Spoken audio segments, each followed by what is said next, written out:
এটা স্বাস্থ্যগতভাবে আমাদের নেতাকর্মীরা যাতে সুস্থভাবে থাকতে পারে, ভালোভাবে থাকতে পারে এবং আমাদের দেশের নেতাকর্মীদের সবাইকে একটা মেসেজ দেওয়ার চেষ্টা করছি যাতে সবাই ধীর স্থিরভাবে রাজনীতিটা করে। রাজনীতি অস্থিরতার জায়গা নাই।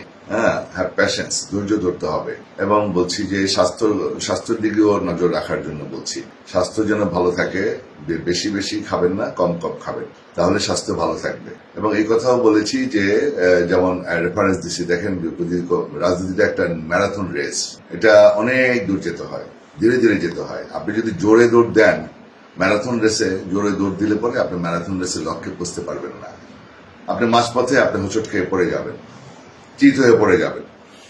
তো আমি এইভাবে আমার নেতা কর্মীদের উদ্দেশ্যে একটা পরামর্শ দিয়েছি যাতে তারা ভালোভাবে চলতে পারে, অস্থির না হয়, ধীর স্থির ভাবে আগায়। আর হঠাৎ করে আবার কেউ কেউ নেতা হইতে চায়, লাভ দিয়ে উপরে উঠতে চায়, তারপরে থাপাস করে পড়ে যায়। তো এটা যেন না হয়, ধীরে ধীরে রাজনীতিতে আগান। আমার অনেক নেতারা আমার কাছে অনেক বড় বড় পোস্ট চায়, ভাই আমি অনেক কষ্ট করছি, আমার বড় পোস্ট দেন, লাভ দিয়ে উঠতে চায়। তো তাদের উদ্দেশ্যেও বলছি যে আস্তে আস্তে আগান, ধীরে স্থির ভাবে আগান, তাহলে টেকসই থাকবে, টেকসই হবে। রাজনীতিটা সুন্দরভাবে আগাইতে পারবেন, আস্তে আস্তে পথ পাবেন, সেই পথটা ধরে রাখতে পারবেন।